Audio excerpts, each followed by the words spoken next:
Welcome to the Salmon Runs YouTube. Enjoy the video. You start by stopping all writes and preserving the current state. This prevents overwritten sectors.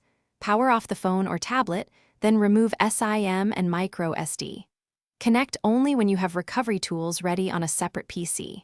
Next, collect the credentials for Google, iCloud, OEM accounts, and note any encryption keys or backup paths you used before.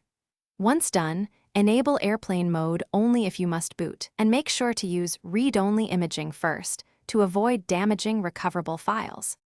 You should create a full forensic image of internal storage before trying file recovery. This is critical. Connect the device through a write blocker or use boot options for read-only mounting, and run imaging tools like DD or FTK Imager to capture a bit-for-bit copy. Verify the image with a SHA-256 checksum and document device model, firmware, and partition layout. These details matter because recovery success depends on file system and trim behavior.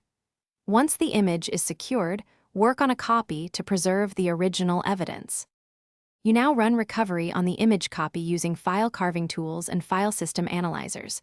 Photo rec and scalpel find file signatures, while specialist tools can reconstruct databases and message stores. Also attempt to count sync restores from Google, iCloud, or OEM backups. These can restore contacts, photos, and app data without low-level recovery. If you hit roadblocks, pause and consider professional forensic services. They use hardware tools and can address trim or encryption issues. One troubleshooting tip.